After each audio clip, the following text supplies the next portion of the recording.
That's fine, I'll go it alone. Just like Meghan Markle and Prince Harry. See, I didn't know who H was. At the time, I just loved his Insta feed.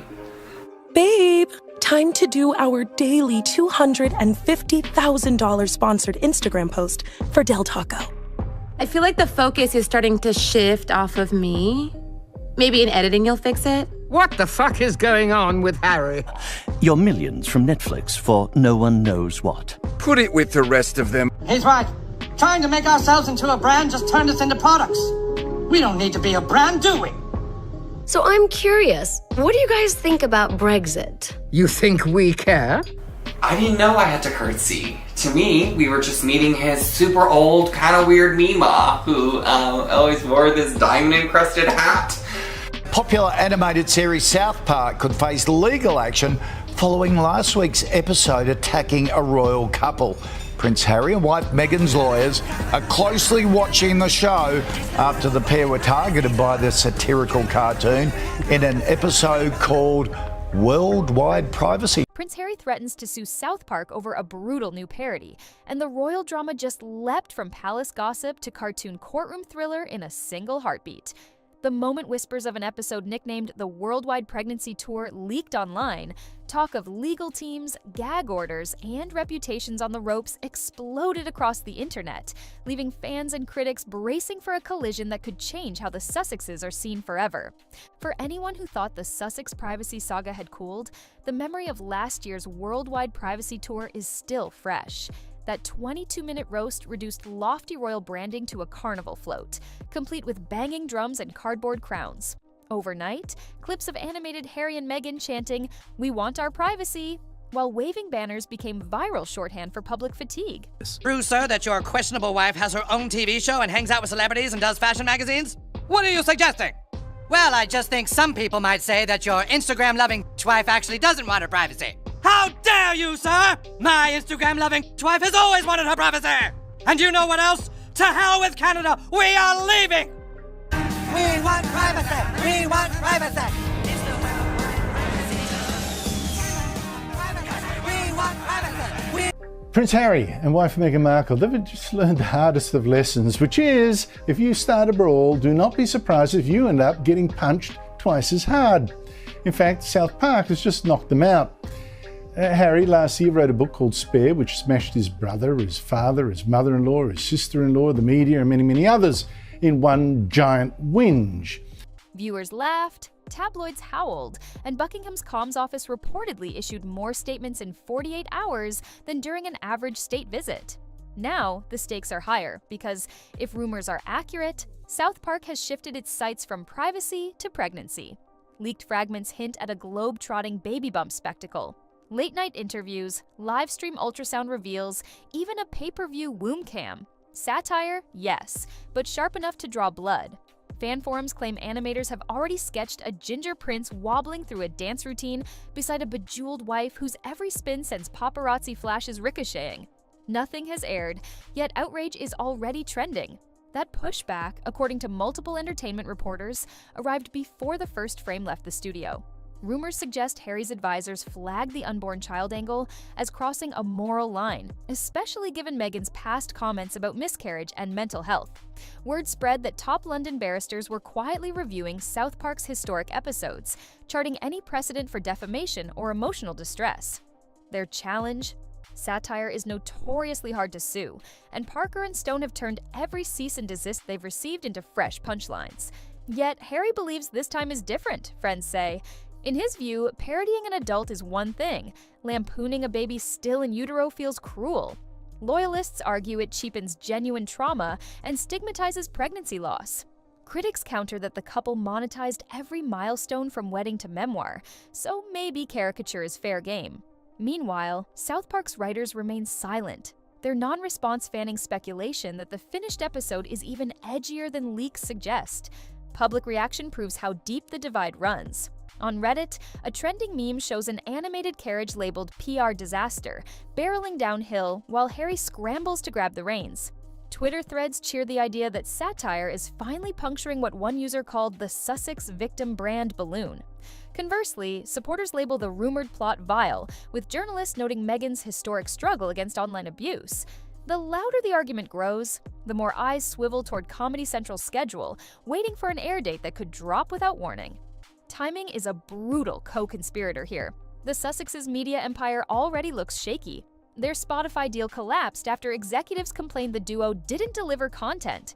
Netflix viewership for subsequent projects slid, book sales, while initially massive, plateaued. PR consultants whispered about a brand in free fall. Into that vacuum drops the possibility of global ridicule, framing them as fame-hungry parents-to-be. Every crisis manager knows perception is compound interest. One bad headline multiplies across platforms, eroding goodwill faster than it can be rebuilt.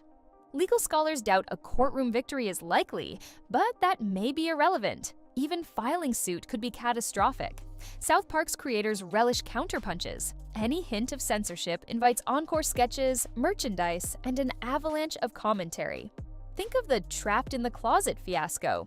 The Church of Scientology's fury only boosted rerun ratings. If Harry marches into that minefield, he risks turning a niche comedy special into a months-long spectacle tying his public image to fragility rather than resilience. Behind palace gates, well, Montecito's gates, advisors reportedly urge restraint. They know the Streisand effect, fight the joke, and the joke wins.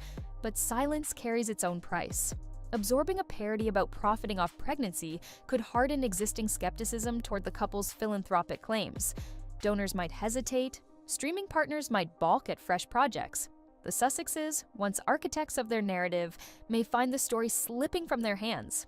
Oddly, South Park's history offers a roadmap for survival. Laugh along. When George Clooney voiced a dog in the show's infancy, he gamely shared the clip. When Elon Musk appeared, he tweeted jokes back. Those who lean in often disarm the satire. Could Harry do the same? A spontaneous cameo, a tongue-in-cheek tweet, or even a charitable pledge tied to the episode's air date might flip the script.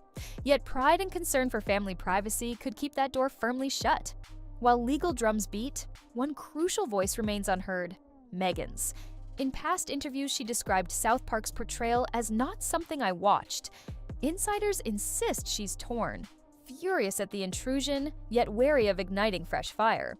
Her support network remembers the harsh glare after the Oprah sit-down and fears another public emotional toll. If she urges litigation, critics will paint her as thin-skinned. If she stays silent, detractors claim she approves exploiting motherhood for brand salvage. Meanwhile, Parker and Stone fine-tune storyboards. Every real-world headline becomes potential dialogue. If a cease and desist letter lands, expect it to appear in animated form the very next week, stamped special delivery from Montecito. That's South Park's trademark, a funhouse mirror reflecting outraged faces in real time. The creators thrive on immediacy. Delays only sharpen their pencils. Across the Atlantic, British tabloids prepare 2 front pages, one blasting cartoon cruelty, the other mocking whiny royals. Either sells copies, stateside, late-night hosts ready monologues. The looming premiere is less an episode and more an event, a cultural referendum on satiric freedom versus personal boundaries. And hovering over it all is that rumored lawsuit, the ultimate ratings magnet. The question, then, isn't whether South Park has gone too far. It's whether Harry can afford to play referee in a game designed to mock the refs, even a diplomatic statement. We respect creative freedom, but believe unborn children should be off limits. We'll invite scrutiny of every Sussex deal, every paid appearance, every podcast anecdote involving Archie or Lilibet. Consistency becomes a tightrope. Critics note the Duchess once guest-edited Vogue and spoke of female empowerment, yet here she might attempt to silence 2 satirists. Supporters counter that empowerment includes defending maternal dignity. Both narratives clash online like storm fronts, generating lightning bolts of opinion pieces. Behind the noise lies a deeper tension. What is privacy worth once forfeited? Harry traded silence for story when he penned Spare, opening wounds about frostbitten body parts and royal dogfights. That vulnerability sold millions of copies, but also invited parody. South Park simply repackages what the prince disclosed voluntarily, albeit through crude jokes. The paradox bites, transparency breeds intrusion. As premiere night nears, 2 scenarios crystallize. In the first, Harry sues or threatens, South Park doubles down, and the media carnival devours summer headlines. In the second, he issues a wry, gently self-deprecating remark. Viewers chuckle, and the episode drifts into the show's vast library, overshadowed by next week's outrage. One path scorches reputations, the other requires swallowing pride. Ultimately, this clash is bigger than animation. It's about narrative ownership in an age where memes travel faster than press releases. The Sussexes perfected curated vulnerability, selling glimpses of palace pain for empathy and profit. South Park's parody fractures that image, reminding audiences that once a story is public, anyone can remix it. No brand guidelines apply. Observers inside media law circles note that even drafting a complaint requires detailing the alleged harm, and that narrative itself becomes public record, effectively printing the satire in legalese for every journalist to quote. Court filings could immortalize jokes Harry hopes to erase, ensuring their permanence in digital archives forever online. One truth feels certain: the louder the legal threats, the bigger the audience when the episode finally streams. And if South Park's history repeats, the final frame might zoom out to reveal a global crowd tracking headlines on their phones, chuckling at their own complicity, while an animated prince wonders how things spiraled so fast. In that moment, cartoon and reality merge, and the question that opened this saga echoes again. Can you ever truly control your story once the world starts telling it for you?